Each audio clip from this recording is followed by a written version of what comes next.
그 새로운 질서, 그 다음에 진영 파괴라는 그 얘기를 한 지가 벌써 한 3주가 됐더라고요. 3주가 됐고, 그 다다음 주인가? 다음 주인가? 그쯤 돼서 이제 유시민 장관께서 이제 재건축론을 하게 됐고요. 네, 반갑습니다. 네, 감사합니다. 하게 됐고, 이제 그때 당시에는 사람들이 이게 뭔가, 이렇게 했다가 이제 점점 그 어제 훈식이 형님 그 얘기까지 이제 나왔죠. 제3의 길까지 나왔습니다. 그 제3의 길이 나오는 덕분인지 이제 사람들이 이제 명백해졌다라고 얘기를 했고, 제가 이제 오늘은 단순히 그 이병태의 막말과 청와대의 엄중 경고 뭐 이것만 하는 게 아니라, 그러니까 그 이재명 대통령의 인사 기준이 얼마나 엉망진창인지를 사실 제가 늘 지적을 했죠. 제가 사실 어떻게 때에 따라서는 이런 말이 너무 좀 세게 들린다 이렇게 얘기를 할 수 있었지만, 제가 대략 거의 한 달 전이었던 것 같아요. 한 달 전에 어떻게 얘기를 했냐면, 이재명 대통령 주변의 인사들은 너무 수준이 떨어진다, 격이 떨어진다 라고 얘기를 했죠. 근데 이제 그게 하나 둘씩 다 맞아 들어가고 있다는 거죠.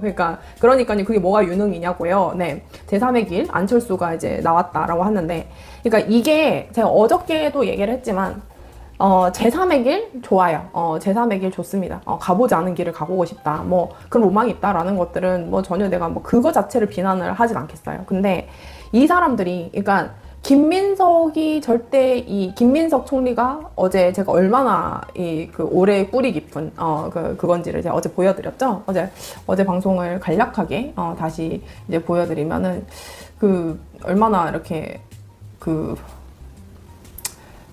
김민석 총리가 얼마나 이제 과거 이제 노무현에 대해서 이제 막말을 했는지를 제가 이제 어제 쭉 보여드렸어요. 이제 뭐 시시때때로 이제 노무현 대통령에 대해서는 이제 맹비난을 했고, 그 다음에 그 알박기 어제 그 당명 알박기 이것까지 이제 알려드렸지 않습니까? 이것까지 이제 알려드렸잖아요.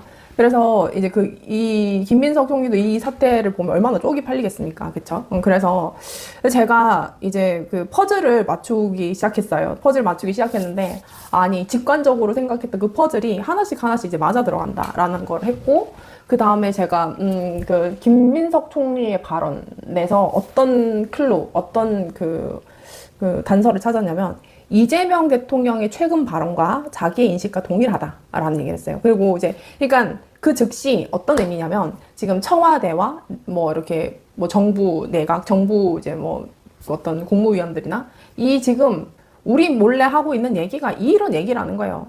막 그 재개발 타령을 하고, 그 다음에 또 어떤 거지? 뭐 제3의 길을 얘기를 하고, 마크롱 얘기하고, 사실 마크롱 신화를 따라가보자 한 게 이제 안철수가 2016년 당 만들 때 했던 얘기예요. 그러니까 공식적으로 실패되고 망조된 길을 갖다가 끌고 올 만큼 얼마나 지금 정부가 갖고 있는 뭐 국정 운영 철학이 빈곤한가. 이것에 대해서는 이제 여러분도 다 눈치채셨죠? 눈치 다 채셨죠? 제가 눈치채게 해드렸죠? 그래서 그리고 이제 뭐 저번에 이제 공원 가서 했던 이제 뭐 저는 이제 제 쇼츠는, 많은 분들이 제 방송으로 만든 쇼츠는 이제 그분들이 들었을 때 이렇게 했던 말이라면, 제가 만드는 쇼츠는 제가 꼭 하고 싶었던 말을 이 쇼츠로 만든 거예요. 이건 좀 차이가 있죠. 근데 거기에서 이제 제가 쇼츠로 굳이 만들었던 얘기 중에서 하나는, 이재명 대통령이 얘기하는 실용주의는 정치적 힘이 없다라고 얘기를 했어요. 그러니까 뭘 같이 한 거죠. 그러니까 정치인들이 뭘 같이 하면 사실은 이제 뭐라고 해야 될까? 의미가 없어요. 그러니까 정치인이 집권을 하고 권력을 쟁취해서 통치를 하는데 거기에 가치가 매몰이 됐다면은 그것은 더 이상 정상적인 권력의 형태가 아닙니다. 그리고 제가 이제 사실 실용주의라는 것은 굉장히 도구처럼 쓰여야 되는데, 정신은 나가 있죠. 정신이 없는 거예요. 정신은 없어. 뭔 생각하는지도 몰라. 뭔 말을 하는지도 몰라. 그러니까 돼지 눈 타령을 하는 것이고, 그러니까는 제3의 길을 얘기를 하는 것이고, 그리고 지금 일단은 제가 지금 이재명 정부 주요 인사 발언들을 보면 이런 느낌이에요. 그러니까 자신들이 어디서부터 이 권력이 왔는지에 대한 규정 자체도 못 되고 있구나, 이런 생각이 들고요. 첫 번째는. 그리고 이제 두 번째, 이거 어떡하냐. 제 유행어인데? 제 유행어인데. 이거 어떡하냐, 이거.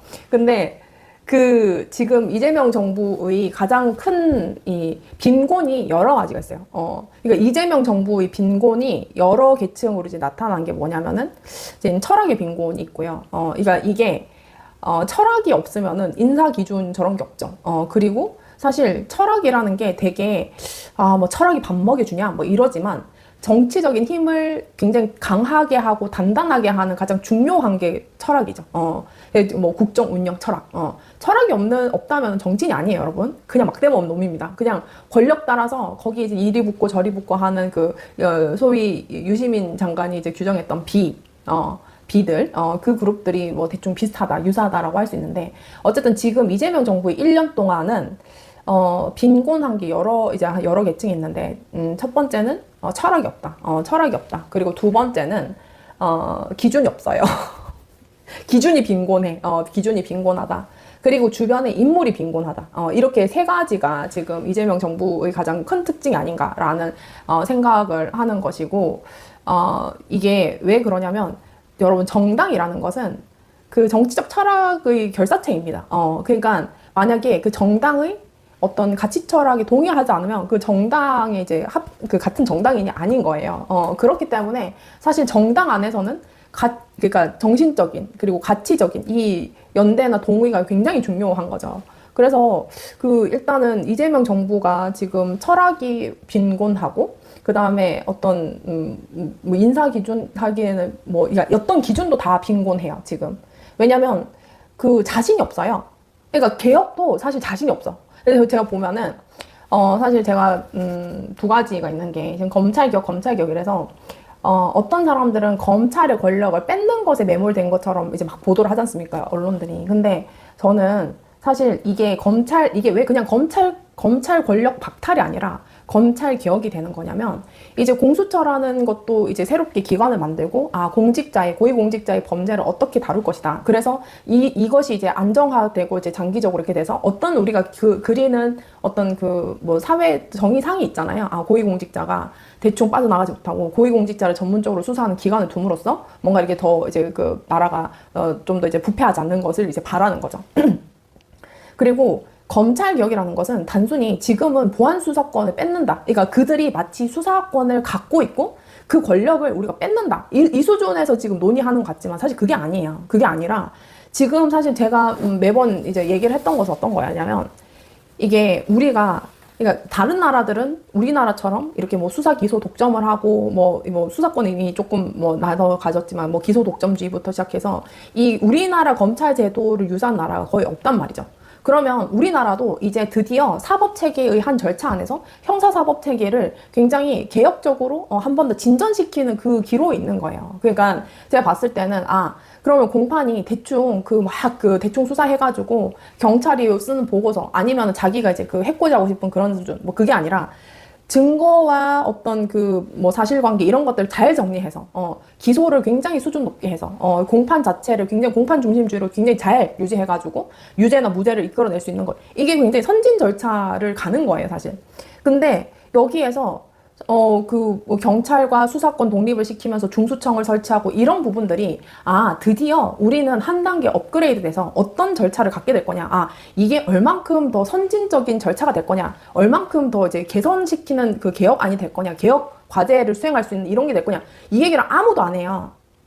그러니까 지금 뭐냐면 그 수준이니까 이제 그러니까 그 수준에서 이제 머무니까는 막 뭐라고 해야 될까? 막 요 권력, 요거 이제 검찰 줄까 말까? 니네 말 들으면 이거 주고, 아니면 우리가 이제 대통령이랑 나 친하지? 나 친윤 범죄 검사들 이렇게 하지? 이런 부분들로 이제 얘기를 되는 거죠. 그래서, 그러니까, 제가 봤을 때 언론 개혁도 없어요. 지금. 맨날 뭐 말만 가짜뉴스 퍼뜨리지 마라. 뭐 이런 식으로 얘기를 하는데. 그럼 언론 개혁을 어떻게 할 거냐? 그러니까 제가 봤을 때는 구호처럼 외쳤던 이재명 과거 야당 정치인일 때가 있었죠. 그러니까 이재명식 개혁을 막 외쳤던 언론 개혁, 그리고 또 뭐 있죠? 검찰 개혁, 또 뭐가 있죠? 뭐 여러 가지 이제 개혁 과제들이 있지 않습니까? 근데 거기에 아무것도 없어요. 아무것도 없어요. 그러니까 지금 언론 개혁을 어떻게 해야 되는가 없어요. 지금 그러니까 뭐 최민희 의원이나 뭐 이런 데서 몇 군데서 이렇게 얘기를 하지만 근데 정부 차원에서 언론에 대해서는 그게 없죠. 그냥 광고비 끊는다? 지금 겨우 나온 게 뉴미디어. 유튜버한테 뭐 돈을 주네 마네 이런 걸로 이제 됐지 않습니까? 얼마나 수준이 떨어집니까?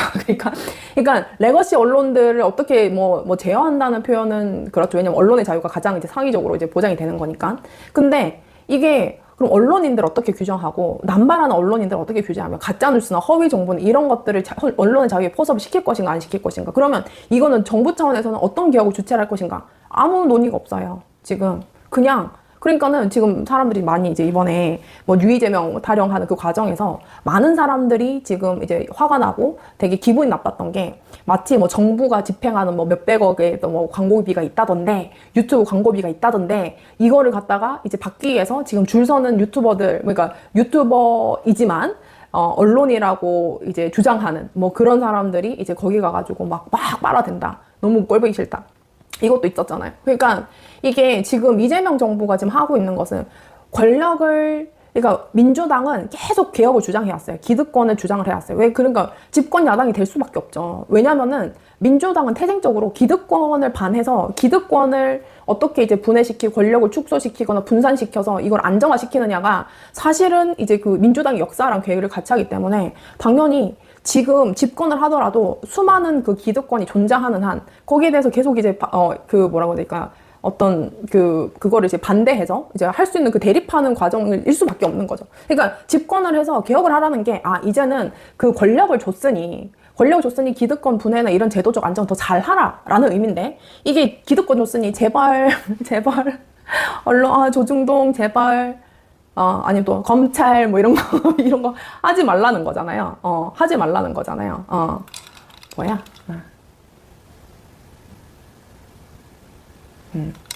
그래서 그러니까 검찰 뭐 이런 것들 그래서 마치 이제 이재명 대통령이 어떤 롤을 하냐면 막 시끄러운 애들 정리해가지고 너네 권력을 유지시켜주는 거. 나랑 친하면 이재명 대통령의 지금 태도는 뭐냐면 나랑 지금 친하잖아? 그럼 너네 권력을 조금 더 덜 쪼을 거야. 내가 민주당에 얘기할 거거든. 야, 너무 괴롭히지 마라. 이런 태도예요, 지금. 이런 태도라고. 이런 태도고. 지금, 그러니까 제가 쭉 봤을 때는, 지금 인사나 뭐 3.1길 타령을 하고 실용주의 타령을 하는 그 이유는 근본적으로 비전이나 이 철학이 없는구나 이런 생각이 되게 많이 들어요. 그래서 그러면 그리고 개혁할 때도 자신이 없는 거죠. 왜냐면은 예를 들면 이런 겁니다. 저 같은 경우에는 제가 이제 제가 얼마나 많이 고민했겠어요. 그러니까 얼마나 많이 고민을 했냐면 검찰 개혁이 왜 해야 돼? 내가 왜 이걸 외쳐야 돼? 내가 솔직히 고발장 하나 받았다고 해가지고 내가 왜 이거에 뛰어들어야 돼? 내가 이거를 밝히지 않으면 다 이제 은폐할 건데 근데 왜 나는 물러나면 안 되는 거지? 라는 고민을 계속 했다고 했잖아요. 근데 그렇게 했을 때 그러면은 검찰이 지금 이런 잘못을 하고 있구나. 근데 이런 잘못을 윤석열 개인이 한 게 아니라 한동훈 개인이 한 게 아니라 집단적으로 대검찰청이 이 짓을 하고 마치 자기 이제 사적인 로펌처럼 운영을 하고 정당 개입을 하고 선거 개입을 하는데 대검찰청의 어떤 간부 정도 뭐 검사들 고위 검사들이 이런 거에 대해서 전혀 어떤 그 개념이 없구나. 그럼 이거 어떻게 바꿔야 되는 거지? 뭐 이런 생각을 하면서 제가 그러면 검사의 어떤 수사권, 기소권을 분리를 시켜서 이 수사권을 갖다가 이제 도구로 활용해서 정치 개입을 시도한 거면 이거는 징벌을 해야지. 그럼 이거를 대체하는 그러면 수사권은 어떻게 하면 좋을까?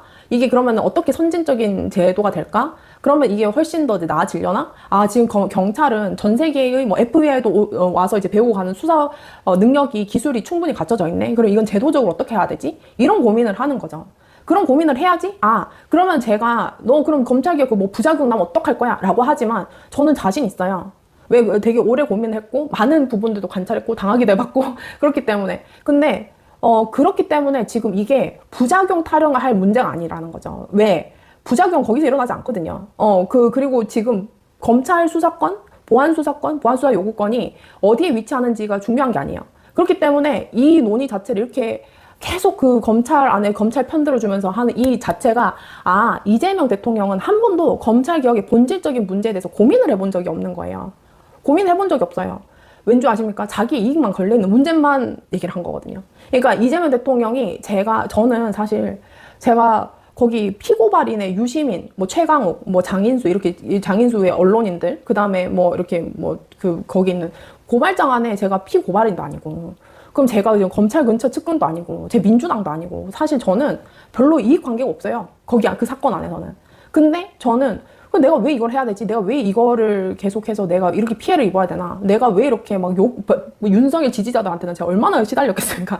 그럼에도 불구하고 그 보도했던 기자랑 매일 3시간씩 전화하면서 이거 왜 내가 해야 되지? 라고 했을 때 가치가 있어야 될 거 아니에요. 내가 여기서 물러나지 않을 가치가 있어야 될 거 아니에요. 그러면 거기에 대해서 저는 맨날 고민해야죠. 내가 물러날 수 없는 이유를 찾는 거예요. 근데 이재명 대통령은 솔직히 말할까요? 다 자기 사건밖에 없어요. 그러니까 자기 사건 관련해서 이제 수사하는 거를 회피하는 것이 검찰개혁이라고 주장한 거죠. 그러니까 공소 취소 얘기가 나온 거예요. 그러니까 저는 거기 동의를 하지 않았던 거죠.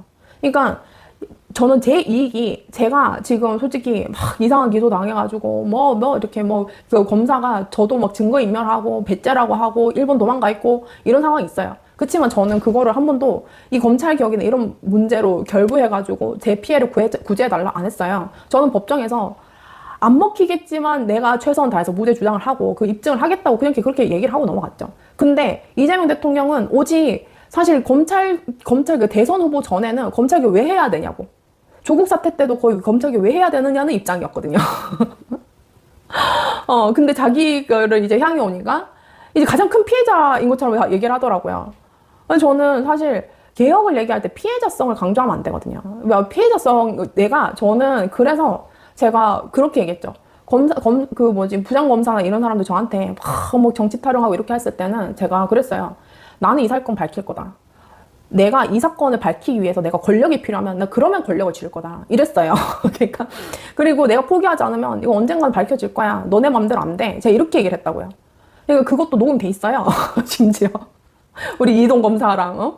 근데 그렇게 했을 때 그런 게 아니라 나를 수사하는 거는 검찰 개혁을 해서 공소 취소를 해야 돼. 이건 말이 안 되는 거죠, 솔직히 말하면. 그리고 제가 사실 이거는 좀 별로 이렇게 너무 개인적으로 공격하나 싶어서 얘기를 안 했는데, 어떻게 금감원장을 자기 그 대장동 관련 변호사나 인사들도 전부 다 대장동 관련 변호사나 자기 관련 사건 변호인들을 어떻게 중책을 맡깁니까? 말이 되는 일이에요? 말이 되지 않죠. 그러니까 그래서 지금 되게 이재명 대통령 인사는 그거죠. 사실은 모든 정권에서 보훈 인사를 했죠. 모든 정권에서 다 보훈 인사를 했어요. 모든 인사에서는 다 보훈을 했죠. 자기 도와줬던 캠프 사람, 뭐 이런 사람. 그런데 이렇게까지 자신 사건의 변호인들을 공천 주고, 그리고 자신의 변호인들을 금감원장 앉히고, 자신의 변호인을 무슨 이렇게 대법관이나 아니면 선관위원이나 이런 데 앉히고, 이런 경우가 없어요, 역대. 어떤 심지어는 박근혜, 이명박 이런 수준도 그런 일을 안 했어요. 솔직히 너무 그동안 하고 싶었는데 어떻게 그런 일을 가능합니까? 솔직히 말하면. 진짜. 그리고 정말 양심이 없는 게 이건태 이런 사람들도 자신이 진짜 이재명 대통령 변호인이냐면은 그 변호했다는 그거 가지고 공천 받고 와가지고 그거를 정치적인 어떤 힘으로 활용하려고 쓰면 안 되죠. 얼마나 추잡합니까? 그냥 사건 수임료나 많이 받든지. 그렇지 않나요? 그래서 저는 이재명 대통령이 사실 이게 그동안 제가 갖고 있었던 이재명 대통령의 검찰개혁 방향이 참 잘못 가는구나 라고 생각했던 그 기저에 깔렸던 제 판단들이에요. 여기 가치가 어디 있습니까? 어디 가치를 고민한 게 있어요? 근데 나는 그러니까 맨날 국민 피해 부작용 우려 이렇게 얘기를 하는데 저는 그게 좀 웃긴 거예요. 왜? 저 고민 안 해봤는 얘기인데 단어 쓰고 막 이런 것들 보면은 저 고민이 없어요. 이재명 대통령 말 안에는 그 진짜 검찰을 왜 개혁해야 되는지, 그러니까 국회한테 다 책임지라고 이런 식인 거죠. 그러니까 안 해야 될 이유를 찾는 거예요. 그러니까는 보안수사 우수 사례집 이러는 거죠. 그러니까 두 가지예요. 검찰개혁에 관심이 없고, 그러니까 이게 검찰개혁만 관심 없냐? 개혁에 관심이 없는 것 같다라는 게 제가 이제 조금 우려가 되는 것이고, 두 번째는 검찰개혁을 넘어가지고 이 사안을 바라보는 때에 이제는 그러니까 그 본인이 다 도구라면서요. 그러니까 이게 명분도 도구처럼 끌고 오려고 법무부에서 보안수사 우수 사례집 하나 만들어. 그러니까 막 그 보안수사 80건을 만든 거예요. 1년 한 16만 건 넘는 그 형사사건에서 70년을 했는데, 그러면은 수백만 건, 수천만 건의 형사사건 중에서 보안수사, 우수사례지 80건을 우선적으로 그런 것들을 막 배포를 하고 언플을 하는 거예요. 그러면서 어떻게 하냐? 야, 너네 내가 권력 줄 거야. 내가 민주당 애들, 그 강경파 애들, 시끄러운 애들 내가 제어할 거야. 그러니까는 나한테 붙어. 이런 거. 그게 이재명 대통령의 권력에 지금 행해지는 외관이다. 외관이다. 근데, 제가 그런 행동을 내가 너무 나쁘게 보나? 라고 했을 때는 말도 그렇게 나온 거죠. 그러니까는 말과 행동이 일치하는 거예요. 이재명 대통령은. 그러니까 그 이재명 대통령이 국정 과제를 해야 되는 게 민생, 먹고 사는 문제 다 좋단 말이죠. 근데 지금 그 부분도 사실은 답이 없잖아요. 공격만 했죠. 막 그 뭐 세금으로 집 두 채 갖고 있는 사람은 가만히 안 두겠다는 식으로 이제 그 시커 그런 얘기만 했는데 사실 제도적인 보안이나 이런 것들은 그렇게 아직 탄탄하지 않았어요. 사실 그럴 수도 없다고 생각하고. 근데 제가 이제 그 두 번째는 뭐냐면 인사에 대한 기준이에요. 인사에 대한 기준. 그러니까 거기 기준에서 제가 많이 이제 비판을 해왔는데 이제 저는 사실 뭐 친윤 범죄 검사들을 우선적으로 얘기를 했죠. 그리고 이제 뭐 이혜훈이라든지 뭐 이병태 같은 사람이라든지 이현주라든지 이재명 대표님 주변 사람들을 보십시오. 이건태라든지 굉장히 탐욕적 인물밖에 없어요. 그러니까 제가 이재명 대통령을 지켜보지 않습니까? 이렇게 이제 대통령을 이렇게 지켜보면은 어떤 느낌이 드냐면 이재명 대통령이 사람을 도구로 쓰면 된다. 공직자는 도구로 쓰면 된다라는 게 뭐냐면은 그 자신이 도구라고 인식하는 그 자체가 뭐냐면 욕망인 거예요, 욕망. 이재명 대통령이 이용을 하겠다고 도구로 활용하겠다고 했던 것은 그 사람들의 욕망인 거예요. 탐욕. 아, 나 저 탐욕을 이용하면 되겠구나. 그러니까 이재명 대통령이 어떤 거냐면 저 사람들 나 도와준 게 자기 좋아서 한 거라고. 이런 말투가 거기에 기인한 거예요. 그러니까 이재명 대통령이 그러니까 사람들이 가끔 막 그 누구지? 뭐 조국혁신당이나 뭐 그런 사람들이 이제 막 그 어떻게 그 많이 했던 것들 있지 않습니까? 그러니까 뭐 조국혁신당이 예를 들면 옷 입고 막 그렇게 도와줬는데 아니면 누굴 그렇게 도와줬는데 아니면 이재명 대통령이 당대표 때 힘들 때 누굴 그렇게 도와줬는데 이렇게 했을 때 이재명 대통령이 거기에 대해서 왜 저 사람은 진심으로 고마워하는 느낌이 안 들지? 라고 얘기를 하는 것은 왜 그런 거냐면 이런 거예요. 너도 나 필요해서 도와줬잖아.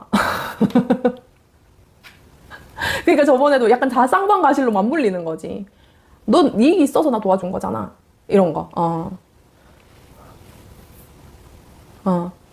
그래서 그러니까 예를 들면은 제가 이제 뭐 이렇게 뭐 사면 뭐 조국 사면 받으려고 나 도와준 거잖아. 아니면은 뭐 이렇게 너네 뭐 공천 받으려고 나 도와준 거잖아. 뭐 이런 느낌이 되게 많이 든다는 거죠.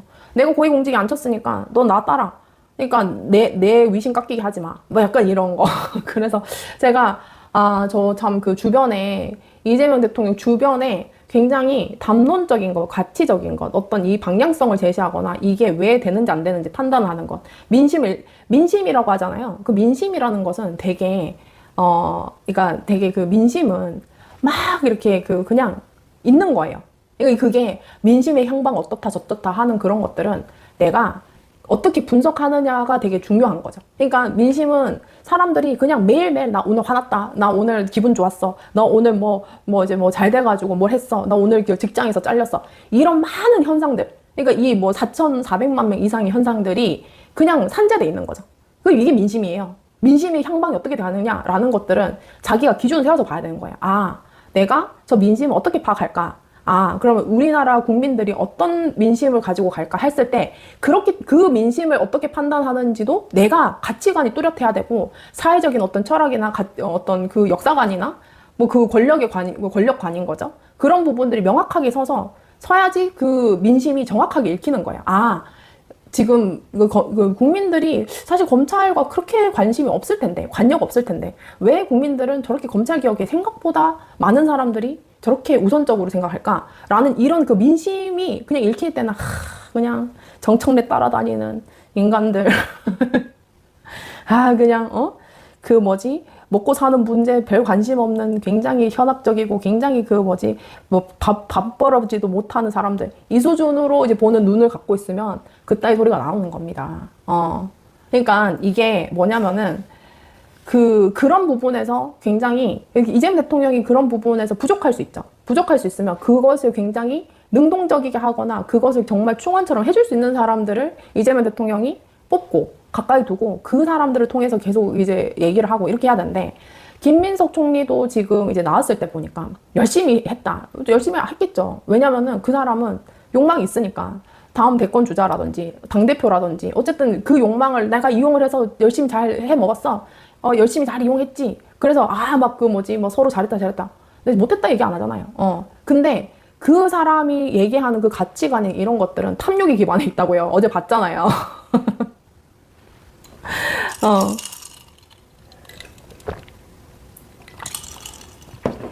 그러니까 근데 이제 그 제가 그 하나 더는 그 지금 그러니까 듣기 좋은 말을 하거나, 그러니까 중도가 듣기 좋게 들린다. 중도라는 것, 중립, 중용 이런 것들이 듣기 좋게 들리잖아요. 그러면 지금 자신은 아무것도 안 하고 싶을 때 그게 좋게 들리는 거예요.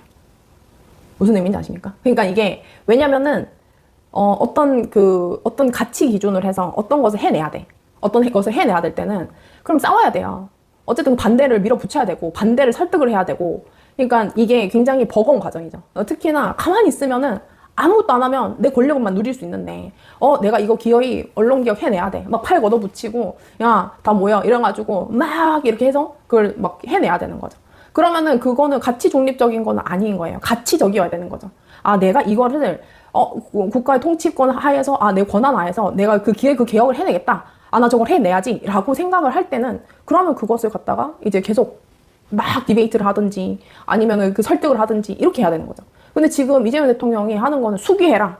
니들끼리 해. 이거잖아요. 근데 우리는 수기 다 끝났거든요, 사실. 끝났잖아요.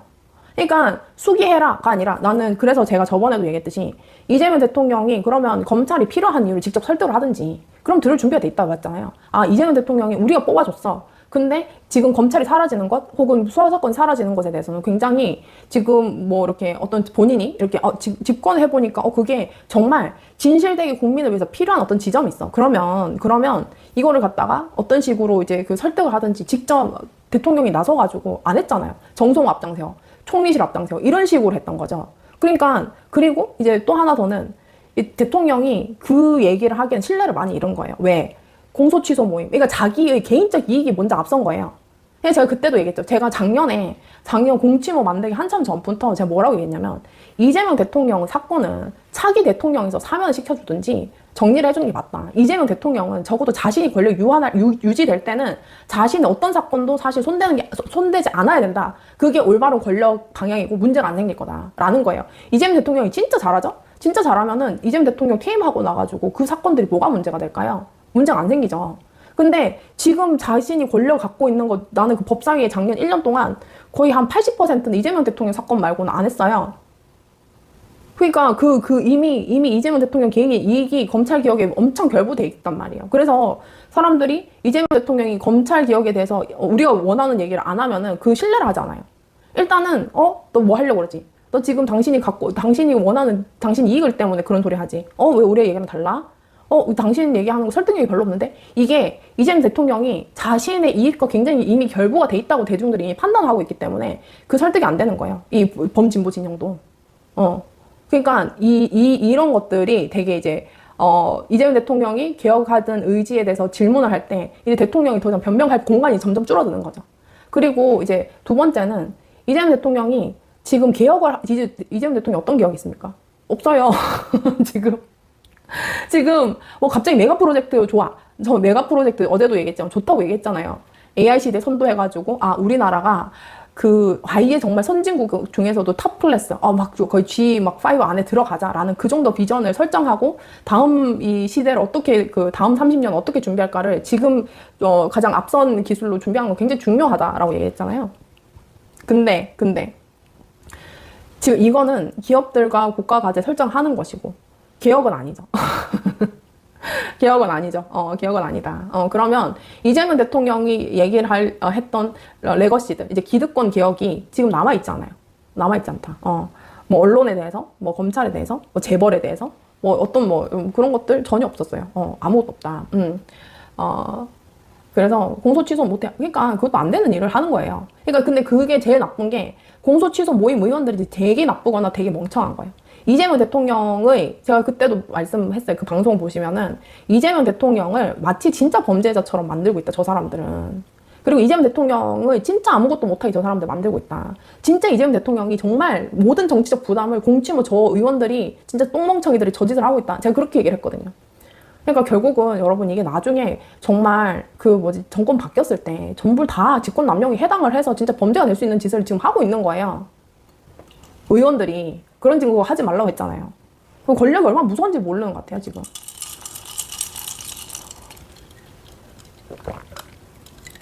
그리고 하나 더는 이재명 대통령은 지금 제가 이제 이렇게 얘기를 했지 않습니까? 과거랑 싸우는 자기 자신, 과거의 자신과 싸우는 이재명 대통령. 제가 이날 그 인터뷰를 가지고 왔습니다. 어떤 거냐면,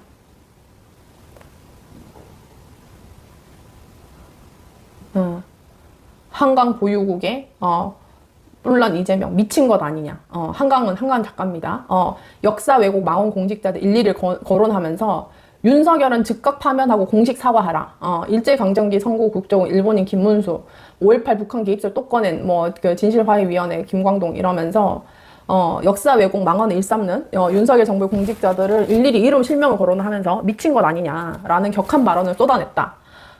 그러면서 민생 경제 어려움을 짚은 이 대표는 웬만하면 정치 현안에 대해서 말 안 하려고 했는데, 뭐 이러면서 윤석열 정권의 역사 왜곡과 헌법 정신 부정이 국민들의 인내심의 한계를 넘어섰다. 이랬어요. 이랬어요. 그러면서 그 뭐 북한 개입설하고 뭐 동북아 역사재단 이사장 뭐 우리 국민 수준이 1940년대 영국보다 못하다. 이러면서 이제 윤석열 대통령이 이런 망언을 일삼는 인사를 즉각 파면하고 공식 사과한다고 촉구를 했어요. 그러니까 이재명 대통령이 그때는 맞고 지금은 아닌 거죠. 그때는 맞고 지금은 아니다. 그러니까 지금 이렇게 얘기를 했어요. 이게 10월 14일입니다. 그러니까 과거의 이재명은 지금 현재 대통령 이재명에 대해서 어떤 얘기를 할까? 저는 그 얘기인 거예요. 그 얘기는 사실 이혼도 적용이 됐죠. 근데 총리급 인사에서 전부 다 얼마나 뭔 얘기를 했길래 이 사람 이렇게 그 총리급을 주나, 장관급도 아니고 이런 생각을 합니다. 윤석열 망언 인사 즉각 파면하라. 그러니까 야당 대표는 선동가라면서요. 능력 없고 무책임한 선동가라면서요, 본인이. 야당 때는. 그래서 야당에서 이거 무책임한 선동가일 때는 이런 소리를 했습니다. 망언 인사를 즉각 파면하라고. 즉각 파면하라. 그러면서 뭐라고 얘기했냐면, 친일 뉴라이트 바이러스를 뿌리 뽑아야 된다고 했어요. 친일 뉴라이트 바이러스라고 했어요.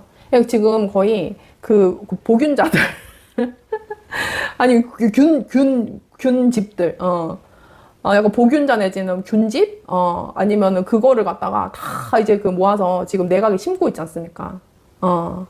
그래서 제가 지금 그리고 사과하라 하면서 이제 뭐 이런 소리 아까 같은 말 했어요.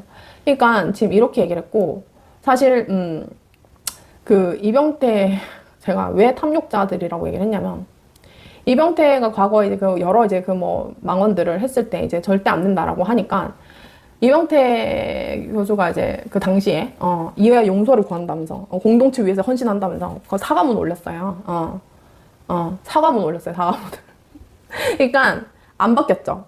바뀌지 않았는데도 사과문 올렸다. 그러면서 절박함에 매몰됐던 과거 이러면서 이제 얘기를 했어요. 진심 어린 이해와 용서를 구한다면서 이제 무언 책임감을 가지고 낮은 자세를 경청하면서 뭐 통합과 발전을 위해서 헌신하겠다. 그리고 이렇게 얘기했어요. 과거 문재인 대통령의 최저임금 인상 정책의 침해냐, 정신분열증이냐, 뭐 이렇게 얘기를 했고, 세월호 참사에 대해서도 천박함의 상징이다, 불행한 교통사고다, 이렇게 얘기를 했어요. 그러니까 막말 수준이 거의 그 김용남급입니다.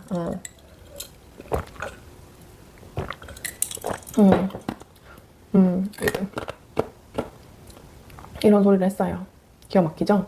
더 기가 막힌 거는 뭐였냐면 이건가? 홍익표 청와대가 홍익표 정무수석이 이런 식으로 했습니다. 본인이 과거와 생각이 바뀌었다고 했다. 지켜보자. 이게 언제였냐면 3월 3일날. 이 얘기 한마디 하고 그냥 다음날 그냥 총리급 인사를 바로 그냥 임명을 해버린 거예요. 청문회도 없이. 그래서 약간 그러면서 기본사회 부위원장을 해놓고 과거 친일 세월호 비하했는데 여러 가지 발언들이 있지만 직무와 직접적으로 연관되지 않다라면서 그 문제에 대해서 충분히 소명하고 과거 생각이 바뀌었다는 얘기를 하고 있기 때문에 이 문제는 더 지켜보자라고 했어요. 진행자가 그 세월호 참사 추모 행사를 두고 이사회의 천박함의 상징, 친일은 당연한 것이고 정상적이었다. 반일이 반들이 비정상이었다. 문재인 정부를 향해서 기생충 정권이다라고 얘기를 했고, 이런 얘기를 했어요. 그러니까는 소명하는 자리를 지켜보자 하고 바로 다음날 임명을 한 거예요. 그랬는데, 그래, 저 때는, 아니, 그 보증을 서준 거잖아요. 홍익표 수석부터 시작해서 대통령 임명을 썼는데, 지금 3개월이 됐습니까? 3개월, 이제 거의 4개월 됐는데, 이제 그 뭐 배제고 사태부터 시작해가지고 친일 그리고 제가 얼마 전에 얘기했듯이 그 호남 클러스터 이제 그 투자에 대해서도 전혀 안 될 거기 때문에 전혀 걱정 안 한다 이런 소리를 했어요. 그러니까 그것은 규제 개혁을 담당하는 대통령 말고 그 규제 혁신위에서 자기가 부위원장이기 때문에 사실 그게 가장 자기의 어떤 공직의 업무와도 연관이 돼 있는 거 발언이거든요. 그러니까 호남의 그 투자는 안 될 거라는 거예요. 안 될 거라는 거예요. 그래서 어떤 수준이냐, 이게 굉장히, 이재명 대통령이 과거의 자신과 싸우고 있다. 다 지금 검찰개혁 관련도 그렇고, 지금 뭐 이렇게 인사 문제도 그렇고, 이렇게 얘기를 하지 않습니까? 저는 이번에,